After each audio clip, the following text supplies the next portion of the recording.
Hello everyone, my name's Emma Gibbon. I'm the Communications Specialist here at Nanolife, and I'm delighted to welcome you all to the last webinar of the year, which is entitled Label-Free Analysis of Living Cell Populations Reveals Controlled Phenotypic Variation Among Single Cells. So the outline of today's talk is on the slide in front of you. I'm going to begin by giving you a brief introduction into the causes and consequences of single cell variation.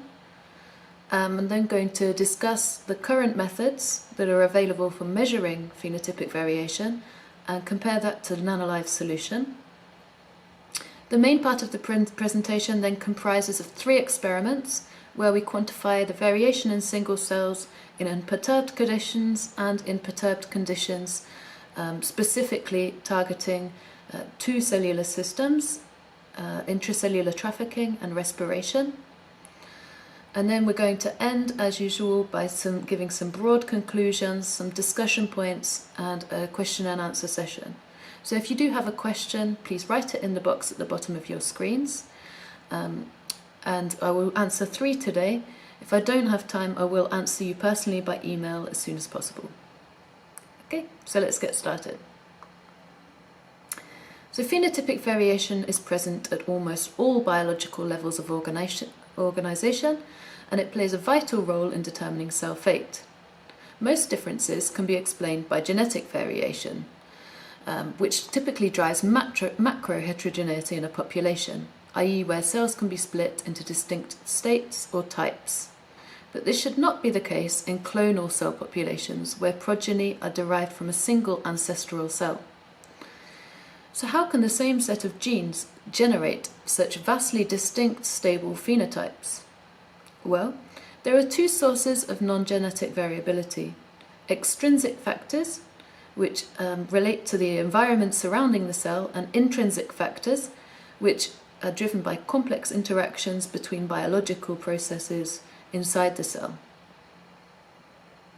Intrinsic factors include variations in metabolism, epigenetic alterations, differential gene expression, or signaling noise, whereas extrinsic factors are driven by spatial inequalities in the distribution of nutrients or hormones, infections, drugs, or the proximity of other cells in the vicinity of the immediate cell in question.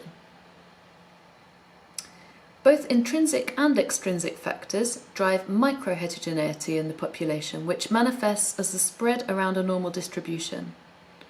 In non-clonal populations, both macro and microheterogeneity can contribute to noise at the population level and at the temporal level. However, today we only consider clonal cell populations, so we will only examine sources of microheterogeneity. So how do we currently measure phenotypic variation? And what do Nanolife have to offer? There are 3 main techniques currently used to measure single-cell variation. They are flow cytometry, single-cell DNA or RNA sequencing, and high-content imaging. 2 of the 3 techniques are destructive endpoint methods, which are unable to reveal temporal dynamics of how individual cells evolve over time. High-content imaging allows to track individual cells through time, but it requires cells to be fluorescently labeled, which generates phototoxicity, imposing restrictions on the duration of the experiment or the frequency of imaging during an experiment. Put simply, current techniques either provide high-dimensional profiling of individual cells but limited dynamic information, or detailed dynamic information but for very short amounts of time. So Nanolife offer a unique label-free solution to imaging single cells. Our microscopes measure a cell's refractive index, which is an intrinsic material property of a cell. No fluorescent dyes are required, which allows us to monitor cells at high frequency for long periods of time. Furthermore, the expanded field of view that is offered by the grid scan mode on our CXA microscope makes it easy to scale up experiments to the population level without losing any of the subcellular resolution that Nanolife pride themselves on. So let's see it in action. In this first experiment, we imaged 3T3-derived preadipocyte cells for 90 hours. One image was taken every 8.5 minutes using the 10x10 grid scan mode on the CXA that I just showed you. The resulting images were subjected to a maximum intensity Z projection, segmented and quantified using protocols that we developed in-house. As you can see, refractive index imaging has no negative impact on the cells.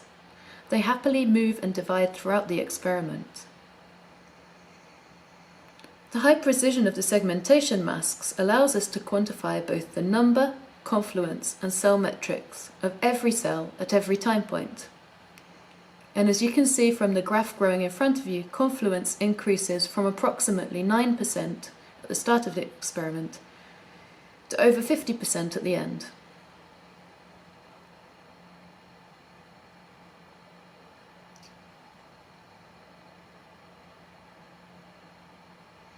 So you probably already noticed, even by eye, that the high variability in size and shape that exists between cells in the last video. The distribution of different traits can be visualized using histograms. In these graphs you see cell area, cell dry mass and cell compactness as examples, but many more metrics can be calculated. So combined with statistical modeling, this approach would permit estimation of the relative contribution of each factor to the observed phenotypic distribution. But let's return to that original question that I posed you. Is this heterogeneity driven by intrinsic or extrinsic factors? We can test this by comparing the variability of single cells, which have no neighbouring cells in their surrounding environment, so i.e. they have stable extrinsic factors, with the variability of cells at the population level, i.e. where external or extrinsic factors change as a function of confluence. So the green graph in the bottom of your screen represents the variability of the population that you just saw. However, if we compare this to the single cell movies that we see currently playing, we see that in the single cells, although very different phenotypically, they show very little heterogeneity over time. So from this, we are able to suggest that internal factors or intrinsic factors generate very little visibility at a single cell level.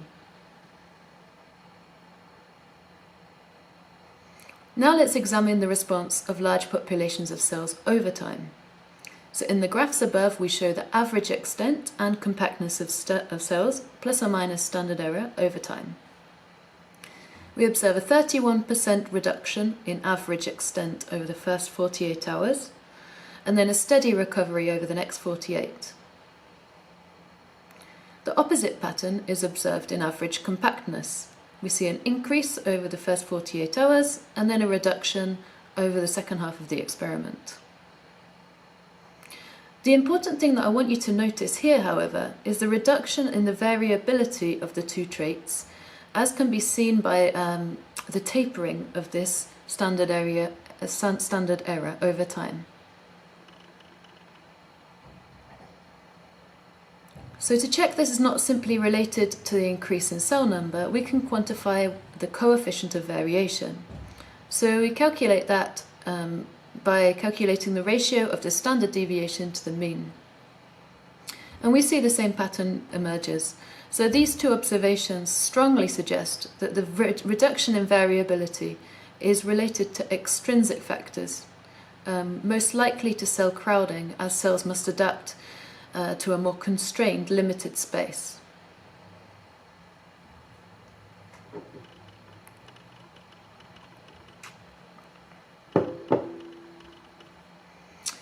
In the next part of the webinar, we will test whether we can generate or reduce variability by inhibiting two important cellular systems, intracellular trafficking and respiration. So let's begin by looking at intracellular trafficking. To do this, we incubated cells with the chemical inhibitor U18666A, a charged amino derivative of cholesterol that inhibits the release of cholesterol from lysosomes, triggering lipid and cholesterol accumulation in the late endocytic pathway and mimicking the Niemann-Pick phenotype. The first thing to note from this video is that this drug does not kill cells. In fact, to the eye there seems to be very little difference from the response to unperturbed cells. However, if we dig a little deeper into the cell metrics, we see a very different picture emerging. So we measured 6 cell metrics: area, perimeter, compactness, extent, dry mass and granularity, calculated the coefficient of variation of all of them and compared that to the unperturbed cells at the same confluence. And what we see is that U18666A significantly modified variation in cell area, which was almost 50% lower than in unperturbed cells. Put simply, this means that when intracellular trafficking is blocked, cells look more similar. They have a reduced capacity to adopt multiple cell sizes than in unperturbed conditions. If we plot cell area over time, which is this graph on the right, we can see that cells in the perturbed treatment have a larger surface area than in unperturbed conditions. These two pieces of information make sense if we consider the mechanism of action of U18666A. So this chemical inhibits the recycling of lipidic material, forcing the cell to become larger to accommodate the extra material. Essentially, we block the ability of the cell to recycle and degrade material, forcing them to either swell or to become flatter. Because we saw no difference in the variation in dry mass in the U18666A treated cells, we can conclude that the cells actually become flatter rather than swelling.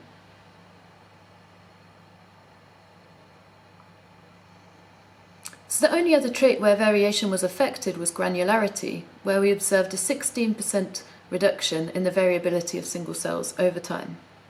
A similar reduction was observed in unperturbed cells. Reductions in this texture metric show that the internal composition of the cell becomes more similar over time. If we plot granularity over time again in the two conditions, we observe a very interesting phenomena in response to U18666A inhibition.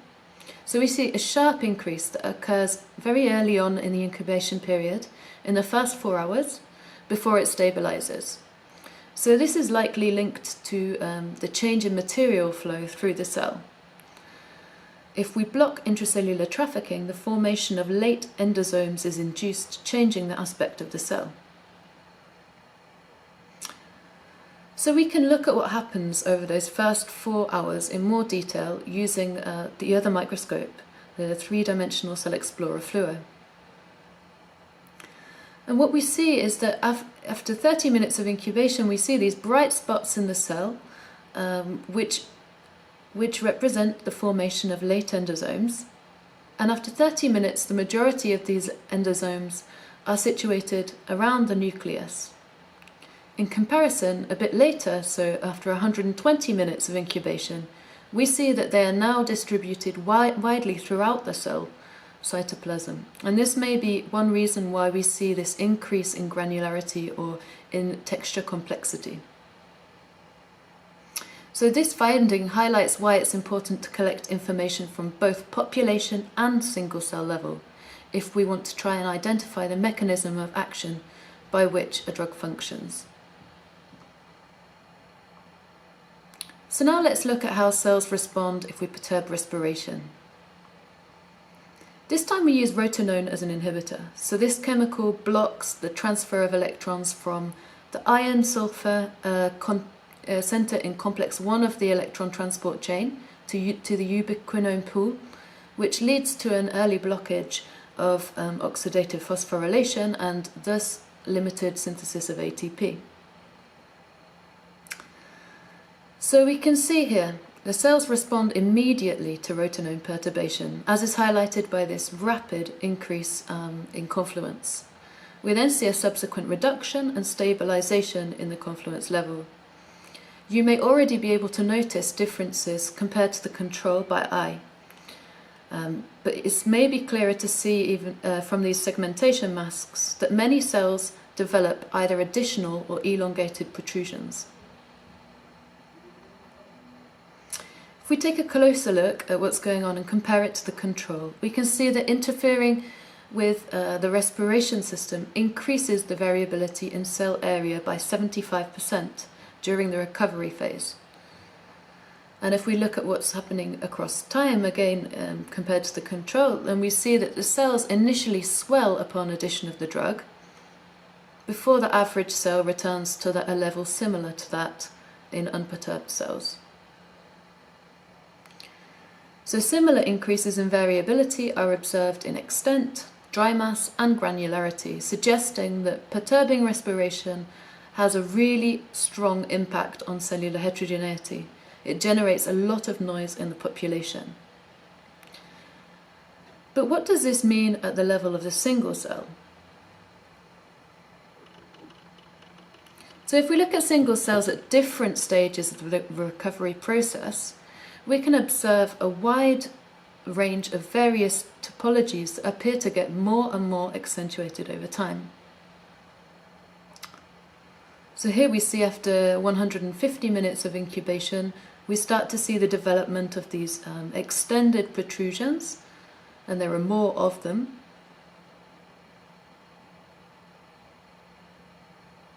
And it's even more evident there after 180 minutes of incubation. And you'll see in the last video that this is what I call alien looking like cells. So this could reflect differences in intrinsic factors between different cells. One hypothesis is that intrinsic noise is locked the moment that the cells adhere to the extracellular matrix. But one thing that is for sure is that respiration clearly increases the variability between cells at a population level. So in this webinar, I hope that I've convinced you that non-alive imaging is the future of analysing single-cell variation. Our label-free imaging technique enables long-term monitoring of cells without compromising cellular resolution. The CXA permits to measure microheterogeneity at the population level and at the temporal level, while the 3D Cell Explorer Fluor provides subcellular resolution at the single-cell level. Together, our two microscope systems offer unlimited possibilities for studying how cells respond to specific drug perturbation. So that's the end of the webinar presentation. So now I'm going to move on to the question and answer session. Okay, so if you just give me a minute, I need to find the questions.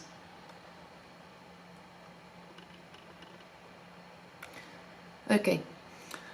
So the first question is, how many cells have you approximately segmented over the movies, and do you provide cell segmentation tools? So yeah, we do provide the tools for our clients, and we will help you with understanding how the analysis works. Regarding the number of cells that we segmented, I think off the top of my head, in the unperturbed conditions, the maximum was between 500 and 600 cells. So clearly we were able to achieve a good level of precision within a population. Question number 2. Why do you think blocking intracellular trafficking reduces variability? So I think it makes sense because signaling is really at the frontier between what the cell experiences externally and how it translates that into an internal response. So it's inherently a big source of noise, so when you block that, you reduce some of that noise. So to me it makes sense. And question number 3, are you still offering demonstrations during COVID period, and do you offer a package deal for the 2 microscopes? So yes, for sure, we're still offering demonstrations. We offer on-site demonstrations or remote demonstrations. All of the information can be found on our website at www.nanolive.ch. You just need to click on Inquire Now, which I believe is in the top right-hand corner of the screen, and you'll have all the information in front of you. Just fill in your details and someone will contact you as soon as possible. Regarding the package deal for the 2 microscopes, it's not my call, honestly. If you want more information on that, send me an email and I can put you in contact with the sales representative who will discuss options with you on a case-by-case basis. But yep, feel free to send me an email. So that's the end of the webinar. Thank you so much for joining me. Again, stay safe and enjoy the rest of 2020 if you can. If not, I'll see you next year. Thank you. Bye-bye.